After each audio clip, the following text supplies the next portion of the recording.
اسمعوا صوت السماء۔ حضرت مسیح موعود علیہ السلام نے فرمایا، جو شخص مریض اور مسافر ہونے کی حالت میں ماہ رمضان میں روزے رکھتا ہے وہ خدا تعالیٰ کے صریح حکم کی نافرمانی کرتا ہے۔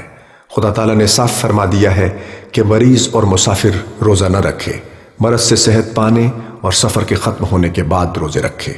خدا تعالیٰ کے اس حکم پر عمل کرنا چاہیے، کیونکہ نجات فضل سے ہے، نہ کہ اپنے اعمال کا زور دکھا کر کوئی نجات حاصل کر سکتا ہے۔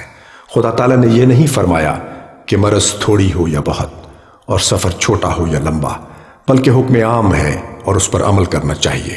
مریض اور مسافر اگر روزہ رکھیں گے تو ان پر حکم عدولی کا فتویٰ لازم آئے گا۔